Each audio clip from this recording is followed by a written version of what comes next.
See how we're going from getting passed over to creating films people rave about in DaVinci Resolve 17. You might be wondering if Resolve is right for you and if it's something that you can start using to make a difference in your filmmaking. After helping tens of thousands of filmmakers for the past 10 years improve the look of their films in Resolve, I'm here to tell you it will. And in this video, you'll be able to go from being a beginner to getting a high-end look that sets you apart in minutes. My name is Denver Riddle, and I'm a colorist. This is the definitive beginner's guide to DaVinci Resolve 17.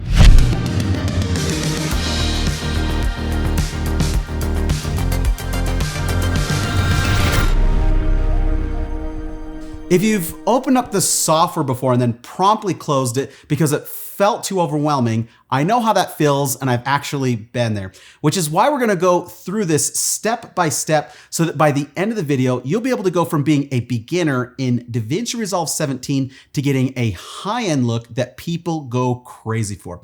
Now, while YouTube is a fantastic resource for learning about so many different kinds of subjects, if you are looking for a comprehensive training that takes you all the way through discovering the art of color grading and getting the big budget Hollywood film looks, I wanna let you know about a free training workshop I'm going to be doing where I reveal my top color grading secrets. To attend, just click the link in the description below, and I hope to see you there.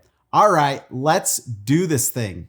When you first start up DaVinci Resolve 17, it will open to the project manager with a single blank untitled project. I've already added some projects, so mine will look a little bit different than yours. To get started, let's create a new project by double-clicking over the blank untitled project. And we're in. Let's save this project, so go to File, Save Project, and choose a name for it. And now we're in. Now, DaVinci Resolve is divided into 7 pages following a left to right workflow where we import footage in the media page, assemble our edit in the cut page or the edit page, work on VFX and graphics in the fusion page, do our color grading on the color page, design and mix our audio in the Fairlight page, and finally export our project from the deliver page. It's just that simple. The media page is where we can preview clips by double clicking on them and import them into the project by dragging them into the media pool. I'm just going to import a few pre-trimmed clips, and once they're in the media pool, we can go to the cut page or the edit page. Now, you might be confused why there are 2 pages. Well, not to worry. Both let you edit just like you would in any other NLE, but the cut page is a streamlined version of the edit page for making fast, quick cuts in a fast-paced environment like a news show or delivering to the web. What's great is that you can begin your edit in the cut page to get your roughs and then move to the edit page to continue refining your edit. So let's begin our edit in the cut page. I'll create a new timeline by going to File, then New Timeline. We'll give it a name and then click Create. This will create for us a new timeline. Now let's double click on our first clip so it will show on our source monitor and select the in and out points using the keyboard shortcuts I for in and O for out. Then to bring our selection to the timeline, let's use the insert tool with the shortcut F9. Now I'll select in and out points for the second clip and use the append tool to add the clip to the end of the timeline after my first one. For that, you can just drag and drop it after the first clip or use the keyboard shortcut Shift plus F12. But let's say you want to replace the first clip. To do that, we can use the Ripple over Right tool or use the keyboard shortcut Shift F10. I'll keep working on this until I have a rough cut, and then we can refine this with the trim tools. We'll place the cursor at the very beginning or the very end of a clip and drag. This performs a ripple edit similar to Final Cut Pro X's magnetic timeline. Placing the cursor between clips allows us to perform what's called a roll edit, which moves the edit point while expanding and contracting the adjacent clips. Placing our cursor on the thumbnail portion of the video track and then dragging performs what's called a slip edit, which leaves the clips where they are in the timeline but moves the in and out points of the source clip. So there's all kinds of cool ways that we can perform different edits. Now let's jump into the edit page. In this page, you can cut and trim your clips like in the cut page, but with a more traditional NLE interface. If this is more familiar to you, then you can just actually skip the cut page and go straight here to the edit page first. Again, the cut page is just for working quickly. You'll see that the edit page has a traditional layout where you can bring clips in from the media pool, a source or preview monitor to set in and out points, the program or timeline monitor that plays back our edit, the timeline itself, the effects library to access transitions and filters, and the inspector panel so we can make changes to the scale, position, rotation of our clips, or for changing any of the properties from the effects and transitions that we apply. Here in the edit page, we have the same editorial tools like we have in the cut page for doing inserts, overwriting, trimming, and the blade or razor tool. But don't forget, these tools can automatically be selected based on where we actually click on the clip in the timeline. So DaVinci Resolve 17 is a really powerful editor that is fully mature. All right, once our edit is looking the way that we like it, we're now ready to do the fun part, and that is color grading.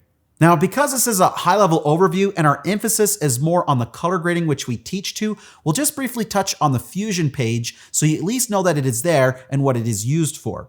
In the Fusion page, we have the nodes section with an input and an output. The input is for our original image coming in, and the output is for our image going out. In between is where we do our VFX and compositing. So let's say, for instance, we want to add a blur effect over our talent's face. We'll go to the effect library, choose blur effect, and this will be added to the node tree.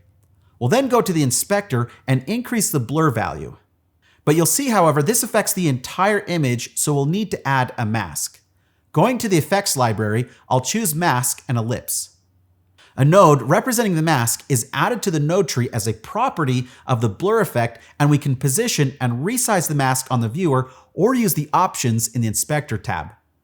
We can also use a merge node to merge multiple effects over the same image too, and this will allow us to do tracking, 3D compositing, all kinds of stuff. Now, most people won't need to use the Fusion page, so you can just skip over it completely, but it is there for VFX artists and finishers. All right, let's go ahead and delete this blur effect, and let's jump to the color page. At the top, we have the viewer and the nodal tree where we keep track of our corrections. In the middle section, we have all the clips in the project represented as thumbnails. And the bottom section is where we have our color tools. Now, before I jump in and start grading this thing, let's first discuss basic terminology for how we define color. The three basic terms that we use to define color are hue, saturation, and luma. Hue is the name we call colors, saturation is the intensity or vividness of a hue, and luma is the brightness or shade of hue. It's also important to know how to read the video scopes, which can be super beneficial. We'll bring up the scopes by right-clicking on the viewer and selecting Show Scopes. The two scopes I always use are the waveform in color overlay mode and the vector scope with the flesh line turned on. The waveform lets us correct for exposure, and with the RGB mode selected and checking the colorize option, it'll actually allow us to correct for white balance issues when the color channels line up evenly. If I overlay an image over top of the waveform, you can see that the trace, the stuff you see here, actually corresponds with the image of the girl walking and jumping and the sky. The vector scope corresponds directly with the color wheel, and I've overlaid it here for convenience. It shows us what colors are in the image as well as their saturation. The further the trace extends from the center of the scope, the more saturated or vivid the colors are. Here's a simple but powerful workflow for color correction. We first want to correct the exposure or brightness of the image. Second, the white balance or color temperature if there are any issues. And lastly, the saturation by either increasing or reducing it. This will make more sense as we actually do it. I'll choose this clip as our hero shot. Let's first make a correction to the exposure of this image using the primary color wheels. The horizontal wheels adjust the exposure, and the pucks in the middle of the color wheels adjust the color. The lift mostly adjusts for the shadows or darkest parts of the image. The gain for the highlights or brightest parts of the image, and the gamma for the midtones or everything else in between. This fourth wheel is the offset control, which adjusts the entire image, and there are some circumstances where you'd want to use it. Now, looking at this, you can see that it's really flat. This is a very common way to see it if you capture in a log or flat picture profile. So how we'll correct this shot is we'll adjust the shadows first with the lift control while watching the waveform. We want to bring the trace of the shadows down until the darkest parts of the image sit right above 0. Then we'll bring up the highlights so that the brightest parts of the trace sit right about here near the top. We'll then bring the midtones up by pulling up on the gamma slider. This gives us good contrast and exposure. This is the first step.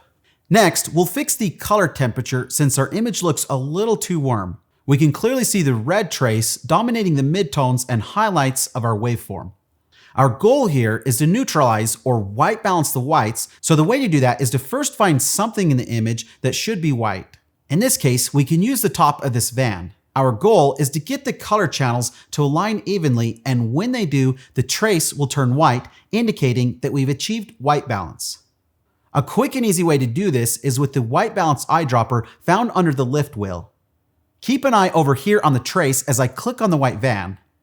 And voila, a huge part of the trace corresponding to the van and the billboard turns white.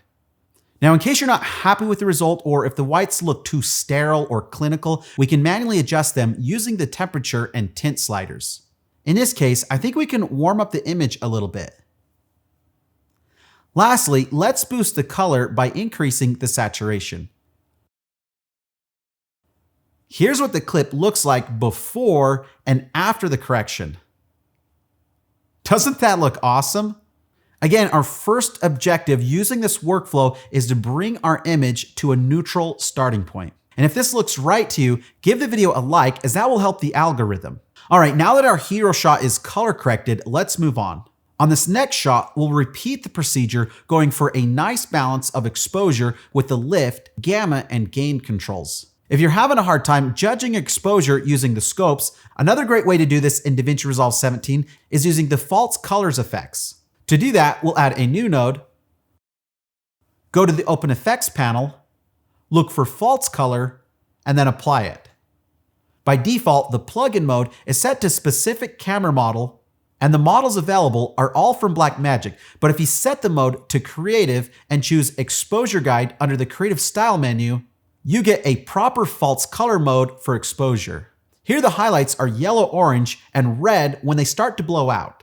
Absolute black is purple, shadows are represented as blue and dark gray, and the midtones go from green and pink to a light gray, which is where the skin tones should be.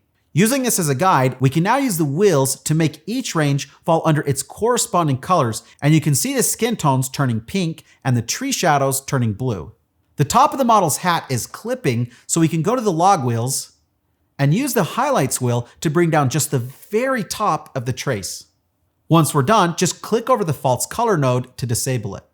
The color temperature in the shot looks off, so we'll again use the white balance eyedropper, this time over her backpack. We'll then refine it a little manually. Lastly, we'll add some saturation too. Moving to the third shot, we want to match it to the first shot for obvious reasons, since this is pretty much a tighter version of our hero shot. To give us a good starting point and to save time, let's copy the correction from the first clip to this one. To do that, we'll go to the first shot, open up the gallery, right-click on the viewer, and select Grab Still. What this does is it adds a still to the gallery, saving our correction so we can use it later on. Now coming back to this clip, we'll right-click on the still in the gallery and select Apply Grade. And bada bing, bada bang. That gives us a good starting point, but you'll see that we do have some matching issues. To help us with shot matching, let me share with you my preferred method for doing this. We'll turn on the split screen view and change the drop-down to selected clips. If we now Command or Control-click if you're on Windows on shot 1, we can now see the images side by side. We can also see them side by side in the waveform, which makes matching a breeze. To match the traces better, we'll bring the shadows, midtones, and highlights up with the offset control. That's a nice looking match. Still, I think the midtones could benefit from a small boost, but this time we're going to use another new feature of DaVinci Resolve 17, the HDR grading palette, which lets you create new color wheels with custom roll-off for specific tonal ranges. We have wheels for black, dark, shadow, light, highlights, and specular, and pressing this button, you can see what areas they actually affect. If you open up this other menu, you can see a trace showing what area covers each wheel. You can change their range and fall off and even create new zones. In this case, I'll use the light wheel and bring up the exposure just a bit. In the interest of time, I've already gone ahead and performed color correction to these remaining clips. But in this shot, you'll see that her dress looks as if it's a different shade of green compared to the other shots. To fix this, we'll need to do what's called a secondary or an isolated color correction on only the dress. Well, fortunately, we can easily do this in Resolve by creating a new node, and we'll use one of my favorite tools for doing secondaries. That's with the hue versus hue curve. We'll place 2 points on the color spectrum to isolate the green tones. Then add a center point and drag up a little bit to lean those green hues more towards yellow. It looks better, but a little too saturated. So we'll go to the hue versus sat curve, isolate the green tones again, and drag the middle point down to desaturate them a little.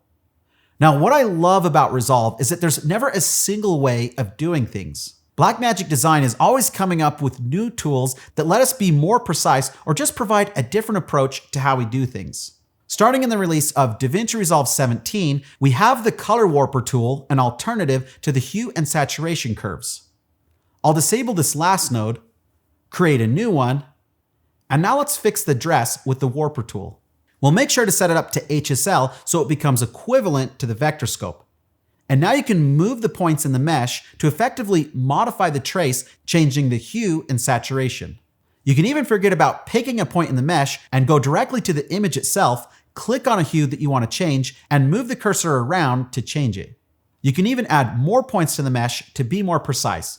In this case, I'll choose a 12 points mesh from the center to the outer edge. So let's click on the dress and move the points towards yellow and desaturate a little, moving the points toward the center. That's it. Now you'll see when I move a point, other points around it are affected. In case you want to be very precise, you can pin points using this tool to make sure they don't get affected by your correction. The Color Warper has a second tool named Chroma Luma to change the luma value for a hue. Let's say I don't like the shadows on the model's neck. With the Chroma Luma tool opened, I'll find a point for the next shadows with the color picker. Then I'll drag the point up. But you'll see it affects the whole image. So let's reset that and enable auto lock. This locks the other points so they don't move. I'll choose 1 point lock so even the nearest points won't move and enable auto pin surrounding single point. Now let's move the point up. And you'll see that the other points keep their position. Pretty cool trick, right? So far we can say that our base correction is done, but let's imagine the client has this crazy idea about changing the model's dress from green to magenta. The problem with that is there's a lot of green in these shots. I mean, look at all those trees. So the only way to further qualify or isolate the dress are with masks. Let's take this shot of the model running, for example. First, I'll use the hue versus hue curve to isolate the green tones and change the dress to magenta.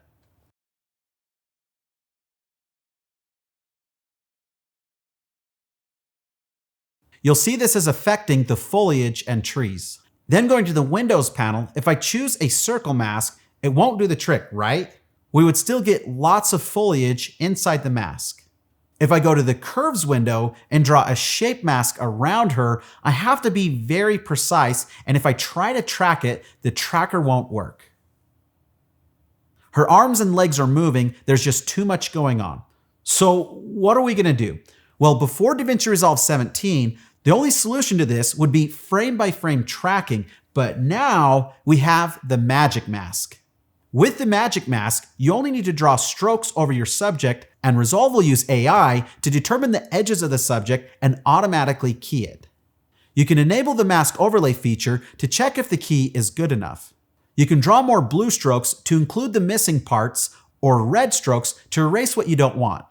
Then hit the Forward button, and Resolve will calculate the mask for the whole shot. Now let's hit play, and bon appetit, a perfectly masked dress. There are some errors here and there, and you can keep adding strokes as much as you want, but this is a huge time saver. Now, I won't be doing this for all the shots. This is just an example of the power now found in DaVinci Resolve 17. I'll disable the node and move on to our next step, and that's creating an awesome look for these clips. I'm going to show you a quick way to apply the same look on top of all these clips, and this will save you tons of time and ensure that you have a consistent look across the board. This will save you so much time that when your spouse or significant other or kids, when they come and nag you, you'll be able to play with them or do whatever else it is that you want. Okay, so to do that, we'll select all the clips in the timeline using the Shift key to select a row. We'll then right-click and choose the option Add into New Group. We'll give it a name. In this case, we'll call it The Aviator since it's going to be inspired by The Aviator by Martin Scorsese, then click OK.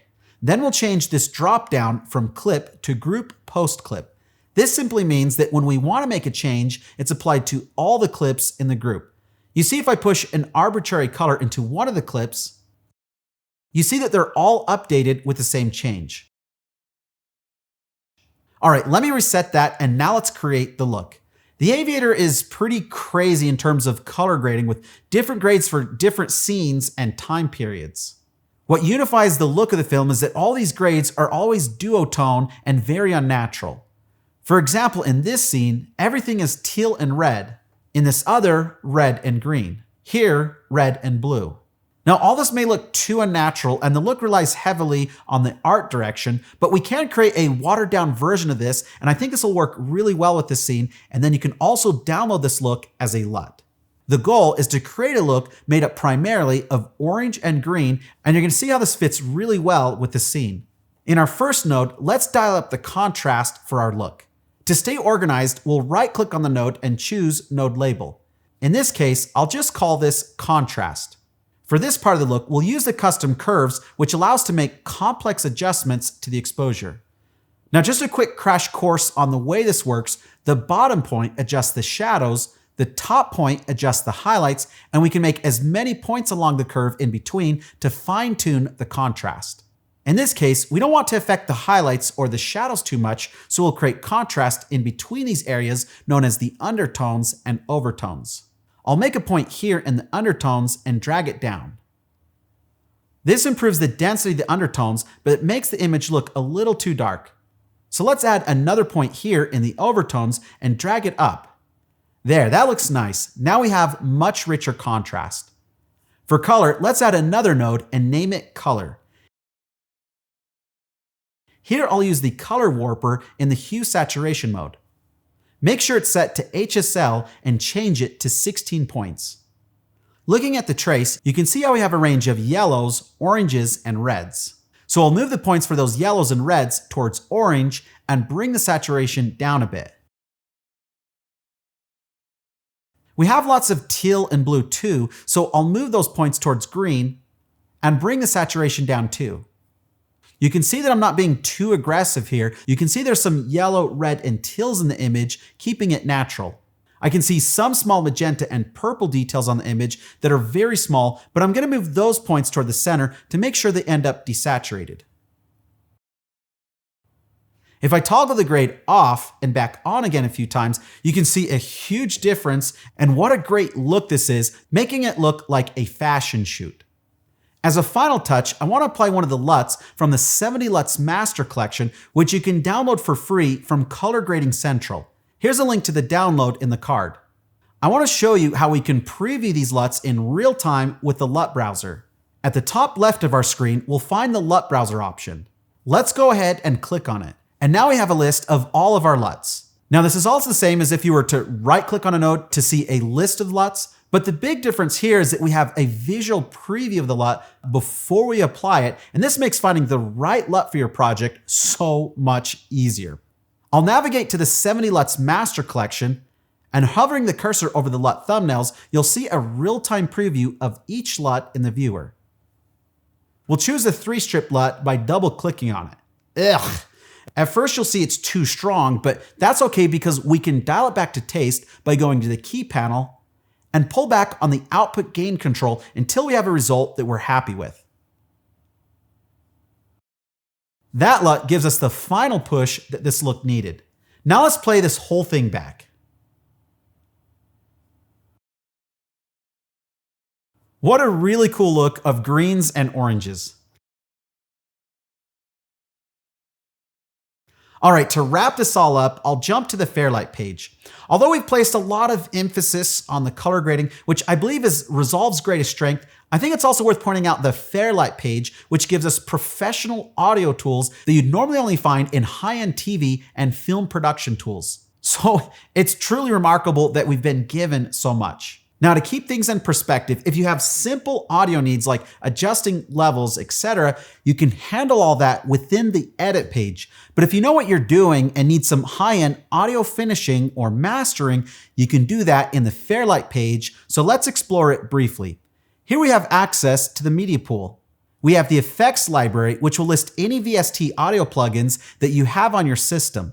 If you're an audio person, you'll understand this.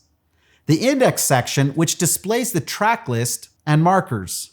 We have the timeline and transport controls, a mixer, meters, metadata section, an inspector to see the characteristics of any audio clip, and pretty much anything else that you need to make a really sweet audio mix. In my particular case, I don't have any audio with these clips, so we can just jump to the deliver page, but I want you to see everything that is in here. Now, the deliver page has 4 sections. The render settings, the viewer, the timeline, and the render queue where we basically press go. For this project, we'll output for uploading to YouTube, so we can choose one of the convenient presets. Specify a location for exporting, and finally click Add to Render Queue, then start render. It's as easy as that. Now, I know that we covered a lot of things here, but my purpose was to help you to get started in DaVinci Resolve 17 so you can start seeing a difference in your films today. If you're looking for more guided help in discovering the power of color grading, I want to invite you to our 1-hour color grading workshop where I reveal the top color grading secrets used in Hollywood and how best to do color grading in DaVinci Resolve 17. You'll find a link to register for the workshop in the description below. On the web class, I reveal how I went from getting passed over as a wedding videographer during the recession of 2008 to improving the look of my films and landing client work with some of the biggest brands like Facebook. You'll get the same techniques I used that have had the biggest impact on my career. So if you're serious and want to be guided every step of the way, you don't want to miss it. I also want to point out that if you want to learn more about our Color Grading Academy, it's the only way you can do that. People ask if we do formal training. Well, this is your opportunity to discover that, and we'll have a special offer for the training as well as Cinema Grade, our special color grading plugin at the end of the presentation. So be sure to save your seat, click the subscribe button, and then the bell for more grading videos. I hope that you've enjoyed this beginner's guide as much as I've enjoyed creating it for you, and I look forward to seeing you at the training. Have a great day.